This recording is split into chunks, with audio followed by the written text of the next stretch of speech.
je vais vous proposer plutôt d'attraper la thématique autour de ce que je sais à peu près faire depuis une quinzaine d'années, observer les phénomènes sociaux, les phénomènes sur la question des addictions, et puis plus récemment, alors ça c'est l'historique des addictions, hein, puis Graffiti à l'époque, en 2006, même en 2002 je crois, on a commencé à travailler sur ce sujet. Et le handicap c'est plus récent pour moi, puisque j'ai la chance depuis 4 ans de diriger le CREAI-ORS, et le CREAI c'est un dispositif ressources qui accompagne le secteur médico-social depuis les années 60 en fait, et qui a permis finalement de structurer un peu le champ. Alors bien sûr sur la question historiquement de la protection d'enfance, c'était l'enfance inadaptée, mais aussi beaucoup sur le champ du handicap, et mes collègues sont bien plus compétents que moi sur la question du handicap, mais je leur ai pompé 2-3 idées, et j'ai essayé de les mettre en corrélation avec ce que je savais à peu près des addictions. Alors pour ceux qui connaissent mes interventions, je vais vous retrouver systématiquement dans mes interventions, c'est 4 diapos qui vont suivre. La première c'est SANA, c'est la répartition de toutes les substances psychoactives qui agissent sur le système nerveux central. Donc grosso modo, tu consommes ça, ça a un effet sur ton système nerveux central. Et pourquoi j'utilise cette rosace? C'est parce qu'en fait, quand vous voyez ici, vous avez côte à côte la morphine et l'héroïne. Ce sont donc 2 produits qui agissent sur le cerveau quasiment de la même manière, et pour autant qui ont un statut social totalement différent, puisque je vous rappelle que l'héroïne est vendue par des dealers et est utilisée par des usagers de drogue qu'on peut potentiellement mettre en prison. Hein. Alors que la morphine, c'est un médicament qui traite la douleur, et donc on voit bien que socialement les choses sont de nature différente. Si on prend un autre produit qui est l'ibogaïne, pareil, l'iboga c'est une molécule qui est contenue dans des racines. L'ibogaïne c'est contenue dans des racines donc, de l'iboga, d'une plante qui est utilisée pour le traitement des maladies mystiques dans l'est du Cameroun et particulièrement au Gabon. Et ce produit est classé, est au patrimoine national du Gabon. En 2022, c'est au patrimoine national du Gabon, alors qu'en France, l'iboga est classé stupéfiant. Donc, 2 sociétés différentes, dans un contexte, dans une même période, fait qu'à un moment donné, on va statuer de manière différente sur ces produits. Et pourquoi je vous dis ça? Parce que, en fait, même si vous n'allez pas en Afrique, on a ce même phénomène sur le cannabis. En fait, sur le cannabis, je vais vous remontrer quelques diapos sur les chiffres que vous avez, que vous connaissez tous déjà, hein, puisque vous venez pour une grande part du secteur. C'est que finalement, il y a une fracture générationnelle entre les consommateurs de cannabis. Avant les années 2000, les gens étaient très très peu concernés au niveau épidémiologique, hein, au niveau de la masse par le cannabis. Après les années 2000, beaucoup plus. Et donc finalement, des gens qui se sont fait une idée et une représentation du produit de manière très, très différente. Je rappelle que souvent, les premiers sont les parents des autres.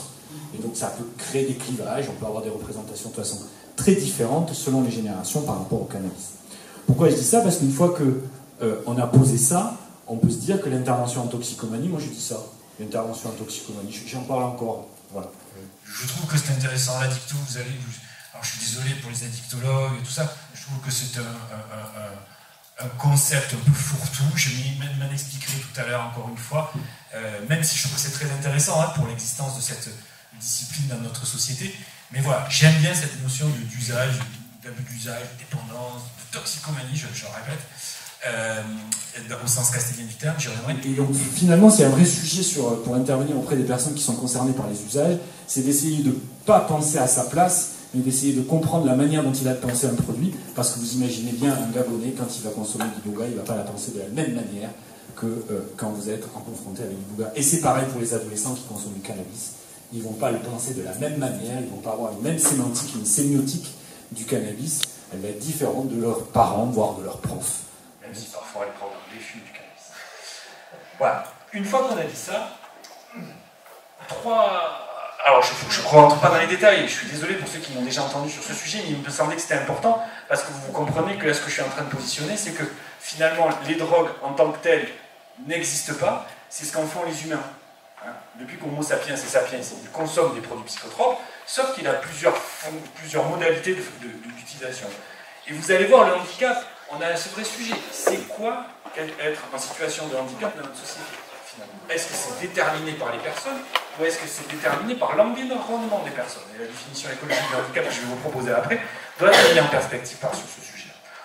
Depuis que donc, Homo sapiens et sapiens, il consomme des produits psychoactifs pour se soigner, fonction thérapeutique, j'ai mal, je me soigne, et c'est toujours efficient. Hein. Il a des consommations pour communiquer avec les dieux. Alors dans nos sociétés monothéistes, c'est bon, c'est un peu abscon, mais par exemple, quand on travaille sur les sociétés traditionnelles, l'anthropologie là, du 19e siècle a beaucoup travaillé sur la société océanique, voire la société africaine, où quand vous considérez que c'est des petits cochons qui sont des dieux, il vaut mieux prendre des hallucinogènes, ça a permis de plus facilement discuter avec des petits cochons, avec des arbres. C'est plus réel. Voilà. Sauf que là, dans cette affaire, que ça soit pour soigner ou pour communiquer avec les dieux, il n'y a pas tout le monde qui consomme du péyote pour parler avec les arbres. C'est une personne, c'est le chaman. Donc c'est une fonction sociale, qui organise le social. Et ça, c'est quand même très très important. Et donc ces deux premières fonctions s'articulent, l'histoire le montre, enfin l'archéologie dans les drogues le montre assez bien, avec une troisième fonction, qui est un invariant qui est la fonction sociale, qu'on aurait pu appeler la fonction de l'apéro. Voilà.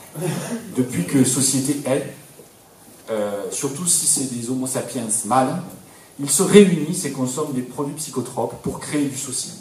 Et pour créer des rites initiatives de passage de l'enfance à l'adulte. Voilà. C'est comment, à un moment donné, le social, les sociétés, se construire d'une certaine forme autour de la consommation de psychotropes. Donc thérapeutique, chamanique, sociale, depuis que monde est monde, c'est ces trois fonctions qui régissent finalement la relation que les homo sapiens ont avec ces produits-là. Je ne parle pas de drogue là, je parle de substances psychoactives. Le terme de drogue va apparaître beaucoup plus tard. La fonction subjective, elle a des traces pour être romantique, 18e siècle. Je fais court, je suis désolé parce que j'ai vraiment un topo à faire là-dessus, mais c'est là où on s'est dit que, on s'est aperçu que quand on prenait des psychotropes d'une certaine manière, ça modifiait les états de conscience. Vous voyez bien que là on change, ça modifie la réalité. Et que ces fonctions-là, particulièrement avec l'opium, hein, c'est vraiment l'opium, Tom de Kinsey, Baudelaire qui démontre ça, dont les traces sont assez nettes là-dessus, les écrits, les poètes romantiques, c'est vraiment là où on a les premiers bribes de les fonctions, alors j'allais dire actuelles, mais plus tout à fait actuelles justement, les fonctions subjectives dans la relation dichotomique entre le plaisir, je prends des drogues pour le plaisir, pour modifier mon état de conscience, et la souffrance, parce que quand j'ai plus de drogue, je suis en souffrance. Et c'est le modèle des opiacés qui a longtemps structuré, et de l'alcool, hein, parce que ça marche à peu près pareil, au niveau physiologique, et alors pas sur les mêmes récepteurs, hein, mais finalement on est un peu sur les mêmes processus, avec ce qu'on a appelé pendant longtemps la force de la dépendance physique au détriment de la dépendance psychique, voilà, sauf qu'on avait montré que le craving c'était le craving. Et donc là, on a cette fonction subjective qui a structuré, et qui structure encore beaucoup quand même, la façon dont on a de penser les produits. D'accord ? Donc, et là c'est très important dans ce que vous disiez en introduction, Yves et Jean-Paul, c'est la question du plaisir. C'est-à-dire, il faudrait être fou pour consommer des drogues si on n'y trouvait pas du plaisir. Et je vous rappelle que la plupart des gens ne sont pas fous. La plupart.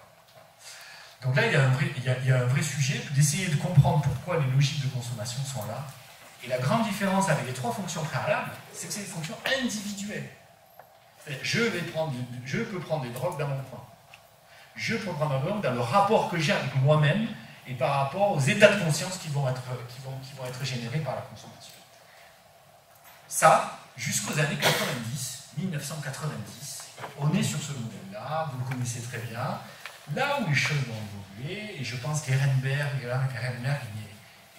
le premier à le décrire dans le début des années 90, et qui même il était précurseur, hein, parce que c'est ce qu'on voit aujourd'hui, c'est ces nouvelles fonctions individuelles et performatives. C'est-à-dire qu'à un moment donné, je vais plus prendre un produit pour modifier l'état de conscience et être dans la défense du plaisir, je vais être là pour être fonctionnel, pour pouvoir agir.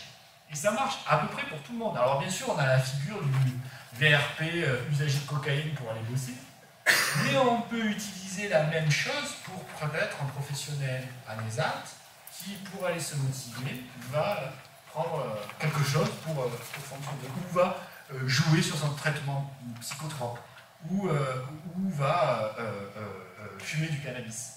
On voit bien que là, on a ce sujet-là. On voit bien même en carotte dans les centres d'accueil pour l'usage de réduction des risques, population très précaire qui au final constituent leur journée au travers de l'utilisation, comment dirais-je, performative des produits, au sens que ça les outille pour pouvoir faire ce qu'ils ont à faire. Et donc là, on voit bien, et ça on le voit bien, moi j'ai connu en 2002, début des années 2000, on passait l'après-midi dans un carude, on avait des usagers, alors c'était les derniers, des usagers d'héroïne qui dormaient dans un coin complètement défoncé à l'héroïne. Un carude depuis le milieu des années 2000, c'est plus ça, c'est la ruche, c'est l'utilisation des psychotropes à des fins de socialisation. Et là, c'est un milieu pour l'action publique. Parce que quand vous preniez des drogues qui vous excluaient du social, le dérèglement social pouvait faire qu'on avait légitimité vis-à-vis de vous pour venir, écoute, je t'exclus du social, reviens avec nous, on va t'accompagner, à te soigner, à te sauver. Mais quand le produit te permet de t'inscrire dans le social, là, c'est un autre sujet quand même en termes d'intervention addicto et en termes d'intervention sociale. Voilà. Donc, ces 5 fonctions-là, à mon avis, elles structurent tout. Et elles ne sont pas exclusives. C'est-à-dire que ça peut être parfois thérapeutique, parfois chamanique, parfois social, parfois subjectif, parfois performatif, et parfois plusieurs modèles à la fois. Autre point qui est fondamental, et ça pour comprendre la question de l'usage de la problématique des addictions et du handicap, il faut avoir ça. Alors il paraît que c'est Olivier Einstein qui l'a fait, mais c'est pas vrai en fait. Hein. Il l'avait piqué. Voilà. C'est la rencontre entre le produit, la personne et l'environnement. D'accord ? Qu'est-ce que c'est qu'une personne en situation de handicap ? C'est une personne en situation de handicap qui potentiellement a c'est une personne particulière. On est tous particuliers, mais certains avec plus de particularités que d'autres. La relation au produit, c'est simple, la cocaïne, l'héroïne, le cannabis, l'alcool, c'est pas pareil. On est d'accord à peu près là-dessus. L'environnement, un gamin qui fume du cannabis le soir avant de s'endormir, c'est pas pareil que ce même gamin qui fume du cannabis à la sortie du collège. Pas pareil. C'est le même cannabis, c'est le même gamin, c'est pas le même contexte. Donc ça, il faut quand même l'avoir en tête. L'autre point que je disais tout à l'heure, un peu que j'évoquais, moi qui suis observateur du phénomène, ce qui m'intéresse, c'est pas l'addiction. Parce que l'addiction, c'est ça, un usage qui me pose problème mais que je maintiens. Si je prends cette définition, le travail est ma grande addiction. Je ne veux pas. Je préfère, pour moi, observateur, hein, clinicien, c'est autre chose. Mais pour observateur, moi je considère que ces 4 items nous permettent de comprendre à peu près toutes les situations de consommation. L'usage, je consomme pas, quel que soit le produit, quel que soit le contexte. L'abus d'usage, on est peut-être un peu moins à avoir été dans l'abus d'usage, c'est-à-dire que la manière dont je vais avoir consommé un produit un peu trop, c'est boire et conduire. Boire et conduire. Alors là, je préfère. Et ça arrive. Voilà. Mais l'abus d'usage, ça peut être aussi un certain nombre de choses qui me mettent en situation de risque, voire une fréquence qui augmente en termes de consommation, qui vont me mettre en risque de devenir dépendant. Parce que dans la vie, il y a 3 catégories en fait de personnes. Il y a ceux qui sont juste des usagers de drogue, de substances psychoactives, pardon. Ceux qui en sont dépendants, et tous les fumeurs qui sont là peuvent en parler. Hein. Et puis il y a ceux qui ont fait des hallucinogènes aussi, ça c'est encore un autre sujet, on pourra en déployer si vous voulez. C'est vraiment les 3 grandes catégories d'Homo sapiens face aux psychotropes. Et donc, la question de la dépendance, elle est fondamentale. On peut être dépendant, heureux et en bonne santé, il n'y a pas de sujet là-dessus. Mais par contre, c'est plus nous qui décidons.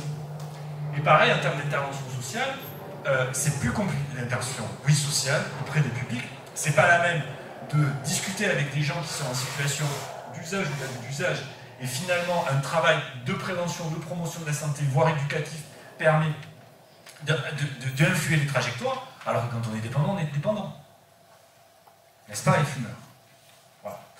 Donc, on est vraiment sur ce sujet. Et puis, la toxicomanie, moi, j'aime bien ce terme, je suis désolé. J'ai été formé par Barsoni, Garipuy, pour ceux qui les connaissent. Donc, si vous voulez, je ne peux pas passer par la toxicomanie, mais j'étais aussi formé par Castel, Robert Castel, qui définit la toxicomanie quand la vie tourne autour du produit. Bon, le travail. Voilà. Les enfants. Ah oui, mais ça, on ne peut pas s'en débarrasser.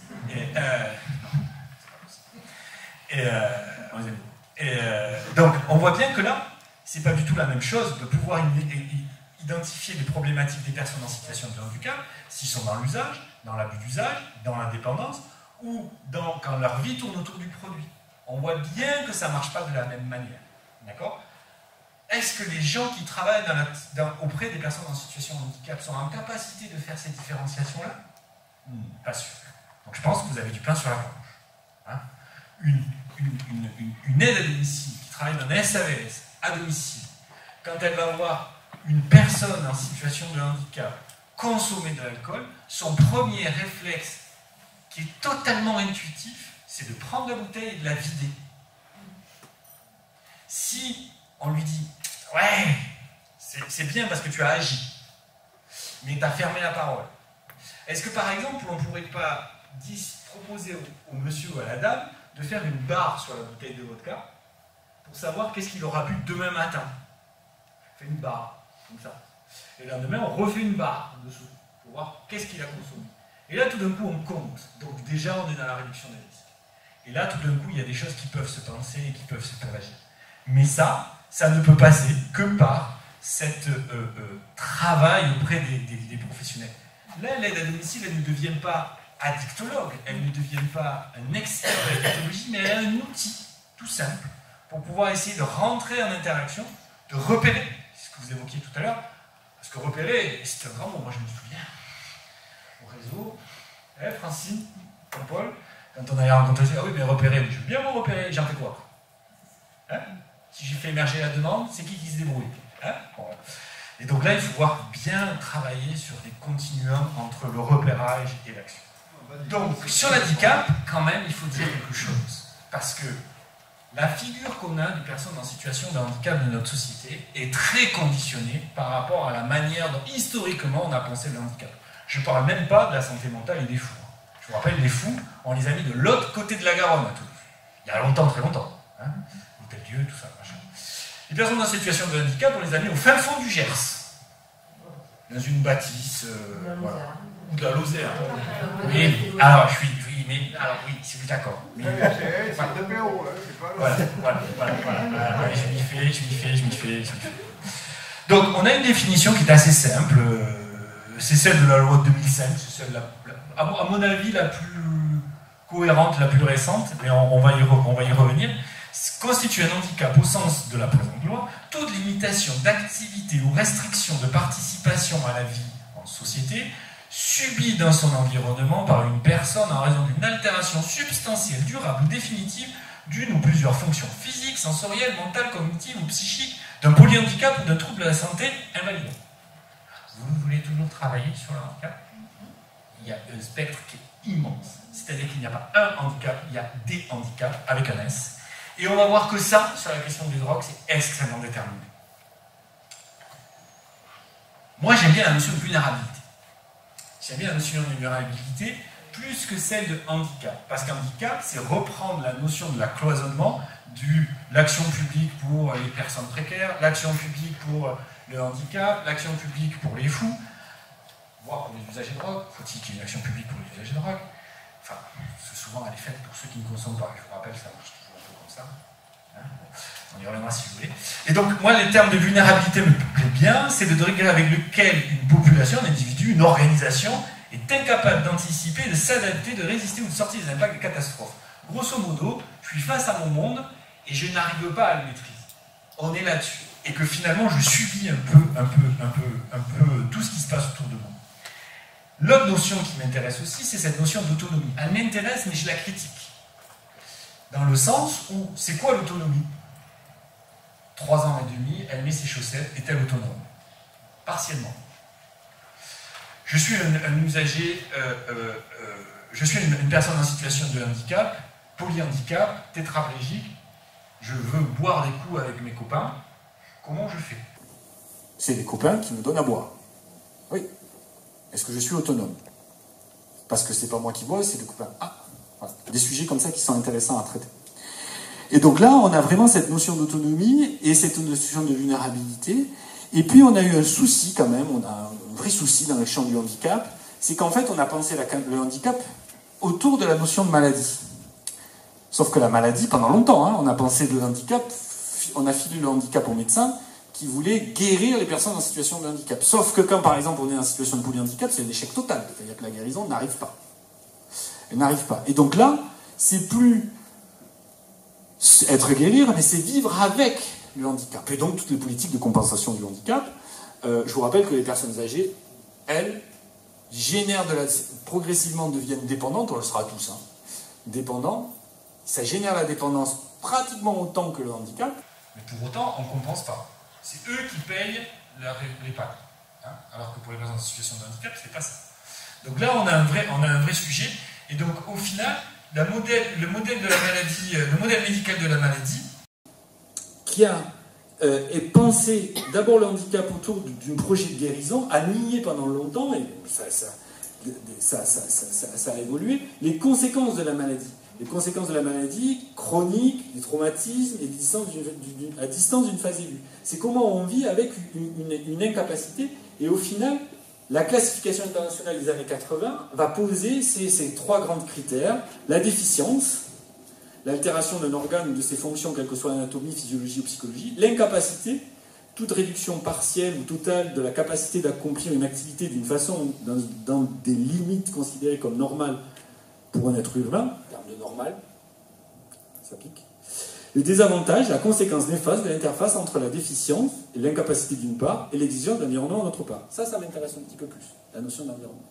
Mais ça, c'est ce qui nous a structuré la question du champ du handicap pendant les 40 dernières années. Alors, un peu moins, parce que ça a bougé. Parce qu'en fait, ce modèle de Wood, il a une vraie limite, c'est qu'il reste centré sur l'individu et qu'il ne prend pas suffisamment en compte les contextes. C'est-à-dire, je suis en fauteuil.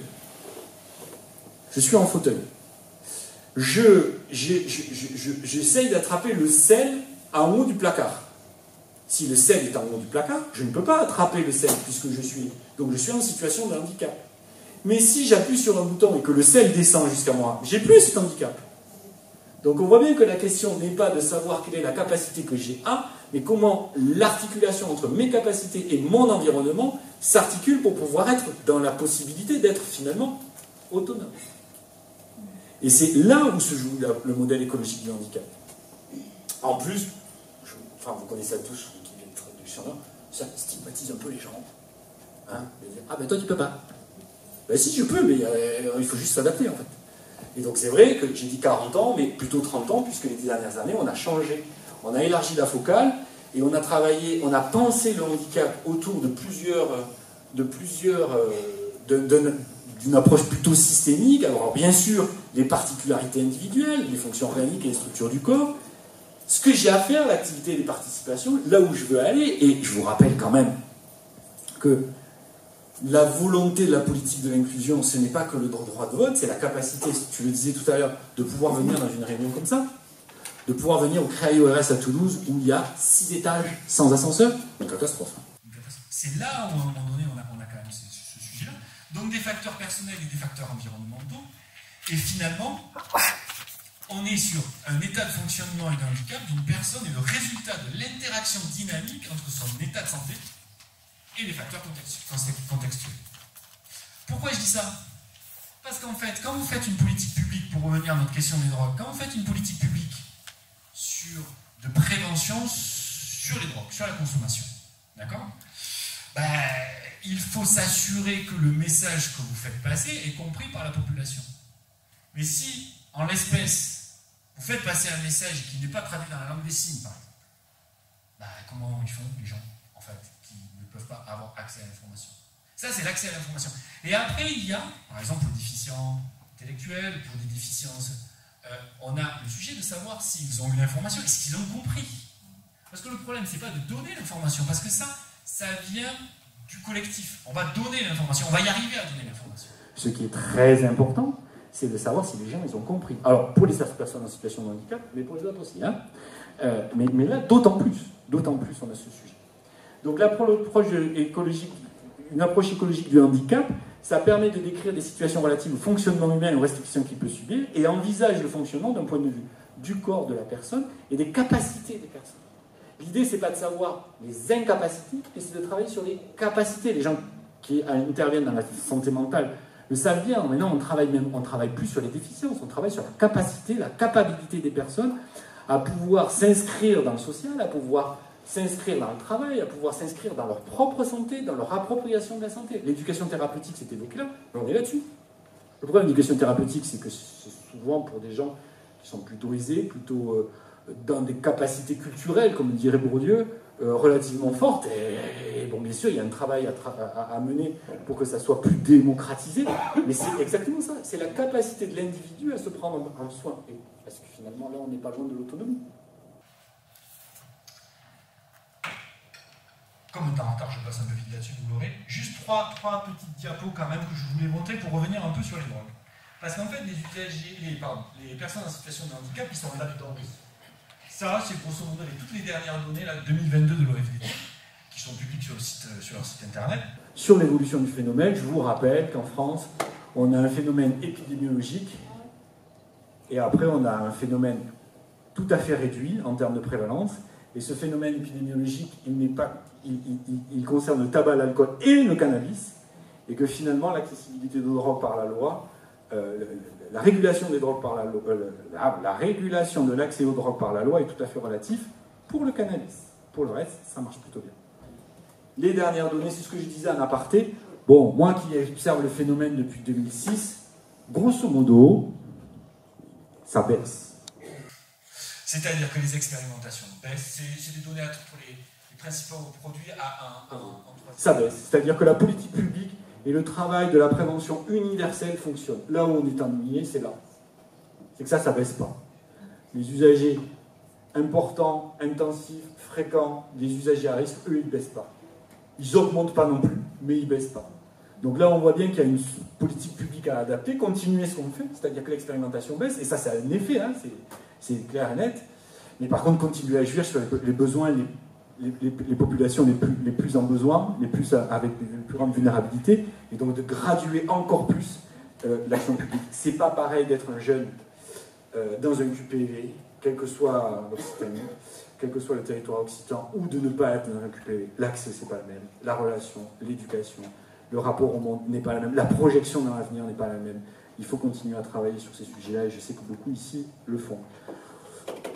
Juste pour vous rappeler que nous sommes le champion d'Europe du cannabis chez les jeunes. On n'est qu'au deuxième rang parmi les... Ah non, on est premier rang chez les adultes et deuxième rang chez les jeunes. Où il n'y a pas de corrélation entre les politiques publiques, la régulation des politiques publiques et le phénomène de consommation. On pourra en revenir là-dessus. Je dis ça parce qu'un des sujets quand même, c'est que parmi les jeunes de 16 ans, combien y en a-t-il qui sont en situation de handicap qui ont accès au cannabis? On va y revenir à la fin. Et juste vous posiez la question en aparté tout à l'heure. Le nombre de morts en France sur le tabac, sur les drogues en fait. Voilà. Bon, 75 000 pour le tabac, ça a un peu baissé. C'était 90 000 il y a 5 ans à peu près, donc ça a un peu baissé. Alors c'est plus un Airbus tous les jours. C'est un Airbus tous les 2 jours. Enfin, c'est 2 Airbus tous les 3 jours qui tombent en fait. Ah oui, ben oui. Si ça un Airbus comme ça. Ouais, on arrêterait les avions. On n'arrête pas le tabac. 41 000 morts en lien avec l'alcool, mais pour les gens qui connaissent mieux ça que moi, ils vous rappelleraient que ce n'est pas que le pourcentage des usagers chroniques est relativement faible, c'est je crois moins de 10% sur cette mortalité. Ouais, bon, je pense que contre ceux qui savent. J'ai une vieille diapo que j'aime beaucoup. C'est une vieille diapo, mais faites-moi, croyez-moi sur parole, elle a presque 10 ans, mais c'est toujours pareil. C'est l'expérimentation d'alcool chez les collégiens, et donc en 6e. En 6e, 60% des collégiens ont eu une expérimentation d'alcool. Ce n'est pas les jeunes qui ont un problème avec l'alcool, ce sont les parents. Hein, puisque les initiations se font dans des contextes familiaux. L'anniversaire de la grand-mère, on fait caricaturalement ça, mais c'est pas que ça. Alors que la consommation de cannabis, elle se fait par paire, PAIR, et donc là, on voit bien qu'on a des sujets différents. Et d'ailleurs, on retrouve ça dans les classes ULIS. Classe ULIS, c'est classe adaptée aux personnes jeunes en situation de handicap. En 6e, pas de problème. Ils ont le même niveau de consommation. Les jeunes en situation de handicap et les jeunes qui ne sont pas en situation de handicap. En 3e, non. Les jeunes en situation de handicap dans les classes ULIS sont moins concernés par la consommation en 3e que pour les gens qui ne sont pas en situation. C'est une catastrophe. Pas que je promeus la consommation. Ça veut dire que les socialisations de pair PAIR ne sont pas efficientes. C'est ça le sujet. C'est ça qui est une vraie discussion. Alors bien sûr, quand je dis ça à l'ARS, ils me regardent avec des gros yeux, mais c'est quand même un indicateur qui est quand même très important. Juste pour vous dire, Yves, vous l'avez évoqué un petit peu, tu l'as évoqué un petit peu en aparté. Au départ, on a un vrai souci avec la question de l'articulation entre les addictions et le handicap. C'est que, comme je viens de le dire, on a dans notre handicap S, au pluriel, certaines formes de handicap qui ont des facteurs de protection très forts par rapport à la consommation parce qu'ils sont exclus du social. Ce qui, je le répète, est une catastrophe. Et à l'opposé, on a des gens qui sont proches de la société ordinaire et qui ont des facteurs de vulnérabilité très forts pour entrer dans des consommations chroniques et à risque de consommation. Donc derrière cette notion de handicap, je vous rappelle qu'il faut bien mettre le S. Mais quoi qu'il arrive, ils sont... Alors j'aime pas le terme de binge drinking parce que je pense que ça n'existe pas, on pourra en reparler. En tout cas, les actions, la consommation ponctuelle importante qui pose des problèmes, mais qui est aussi un signe de consommation collective et festive, au final, ne concerne pas les personnes en situation de handicap. Encore une fois, même pour ceux qui sont concernés, on est dans des contextes de consommation particuliers. Et quand on fait le total de toutes ces personnes en situation de handicap, mais au final, les personnes sont plus concernées que les personnes non soumises à un handicap. Alors, dans le handicap, il y a aussi des problématiques issues de la santé mentale, les troubles bipolaires plus concernés, c'est toutes les études le montrent bien. On s'aperçoit que chez les schizophrènes, le tabac fait fonction de régulation sociale, c'est-à-dire que, enfin, je parle sous le contrôle des psychiatres, on a une unité de psychiatrie, on tolère la consommation de tabac chez ce type de patients, parce que sinon ça ne tient pas en fait, ça a une difficulté. Donc à un moment donné, vous parliez de béquilles, mais c'est aussi des façons aussi mais aussi de réguler ses propres problématiques de santé. Un sujet qui est, moi, à mon avis, est structurel de votre journée, c'est que quand même, et l'équipe de Addiction France va vous le présenter après, de ce travail en ESAT, c'est que tous les professionnels des établissements médico-sociaux, et quand je dis établissements et services médico-sociaux, c'est pas pareil un établissement et un service là, sur ce sujet. Un établissement, vous accueillez les personnes chez vous, grosso modo. L'établissement avec hébergement, encore plus. Les réglementations, tout ça, on pourra en parler. La loi, la liberté d'accéder à sa chambre, c'est sa chambre, donc c'est son chez-soi, donc il peut faire ce qu'il veut dans son chez-soi, machin bidule, mais pour passer dans son chez-soi, il faut qu'il traverse le couloir qui est un collectif, un bazar pas possible. Donc on interdit ce qui est interdit. Enfin, on pourra y venir. Oui, je suis désolé, c'est interdit. Et sur les services, c'est pas pareil, c'est que là, souvent les services vont au domicile des personnes, et là, le contexte d'aller vers les consommateurs, d'aller vers ces publics-là, sur ces sujets-là, c'est un petit peu compliqué, parce qu'en fait, quand on ouvre la porte, on ne sait pas où on arrive, et c'est complètement différent. Donc il faut vraiment avoir cette double focus, ce double regard, pour essayer de voir comment, à un moment donné, vous pouvez construire des choses en coopération, les recommandations que vous évoquiez tout à l'heure, font une part belle à la coopération entre les établissements médico-sociaux et le secteur addicto. Et puis, les professionnels, ils se sentent démunis. Mais pourquoi les professionnels se sentent démunis? Parce qu'ils ne sont pas formés, parce qu'usage, abus d'usage, dépendance toxicomanique ou toute autre manière de le présenter, peu importe, moi je vous présente ça, mais cet outil-là, ils ne le connaissent pas en fait. Et ils sont, comme je le disais tout à l'heure, en tout début de l'intervention, soumis à leur propre représentation individuelle et sociale de ce que c'est que le produit. C'est-à-dire que moi, des usagers de crack qui vont bien, j'en connais. Moi maintenant, je suis moins sur le terrain, mais j'en connais. Ça ne veut pas dire que tous les usagers de crack vont bien. Mais c'est possible. La question est là, c'est comment à un moment donné on s'extrait de la construction sociale de ce que c'est qu'une drogue dans notre société, et donc du fléau, entre guillemets, que cela peut porter, pour essayer de penser la logique de la consommation de l'autre. Cette approche réflexive, elle est extrêmement compliquée à faire. Vous, addictologues, vous savez faire ça depuis très longtemps, mais pour des intervenants qui sont des ANP, qui ont très peu de niveau de formation parfois, et qui ont un rôle primordial, on l'a vu pendant le confinement, les aider à penser ces choses-là, à mon avis, c'est un énorme boulot et c'est un enjeu majeur. Bon, une fois que j'arrive quasiment au bout, j'arrive au bout, en fait, moi, j'ai pas vraiment de réponse, puisque je suis un observateur, je pose des questions. J'essaie de les documenter. Je les ai déjà un peu évoqués. Le handicap est à l'origine de vulnérabilités différentes j'ai pas dit supérieure, différente, face aux usages. Donc, des questions clés, à mon avis, c'est comment on s'assure que les messages de prévention sont clairement compris, comment on intègre les usages dans les écologies des personnes, c'est-à-dire comment on accepte que cette personne en situation de handicap, que l'on voit fragile, que l'on voit, mais finalement, elle a le droit au plaisir avec les produits. Et comment on fait ça? Surtout dans des associations médico-sociales de parents. Un peu compliqué. Voilà. Mais c'est comme ça, je dis ça sans critique. Hein. Et comment on construit des programmes de prévention et d'accès aux soins, d'accès à la prévention. Voilà.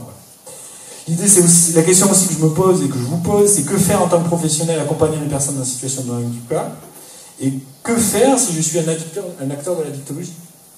Voilà. Qu'est-ce que je fais, moi, acteur de la dictologie, pour aller à la rencontre de ce...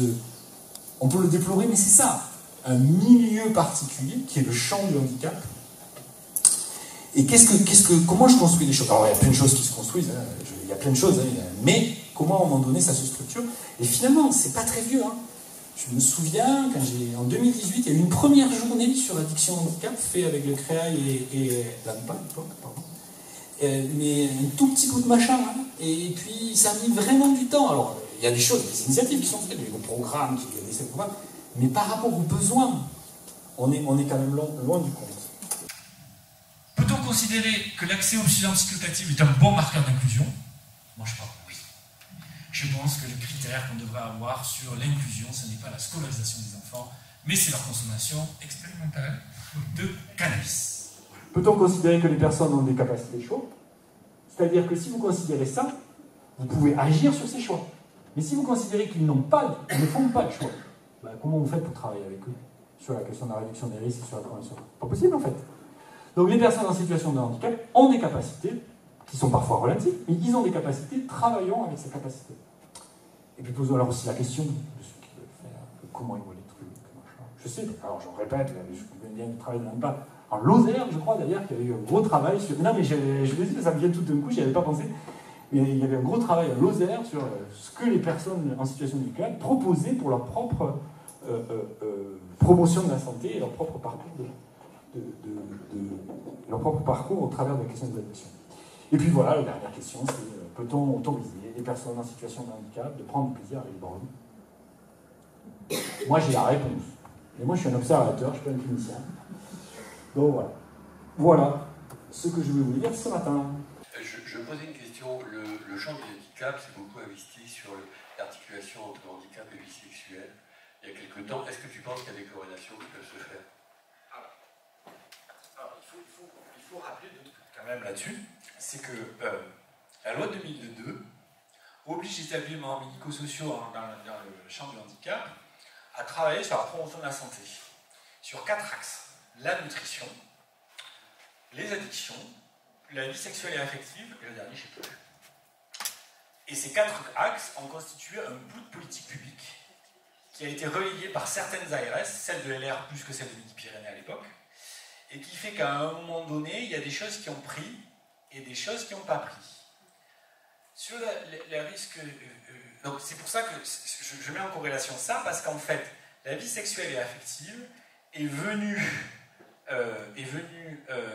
se structurer un petit peu plus, puisque très dernièrement, il y a un centre ressources vie sexuelle et affective et handicap qui est porté par l'APF, je crois, et qui est en émergence dans une politique publique nationale, et les choses se sont structurées.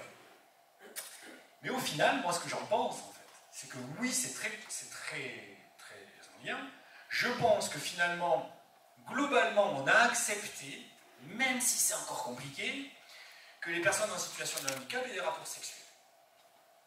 Ouais, c'est ça le sujet, en fait. Alors qu'on n'a pas encore accepté qu'ils prennent des drogues. Voilà.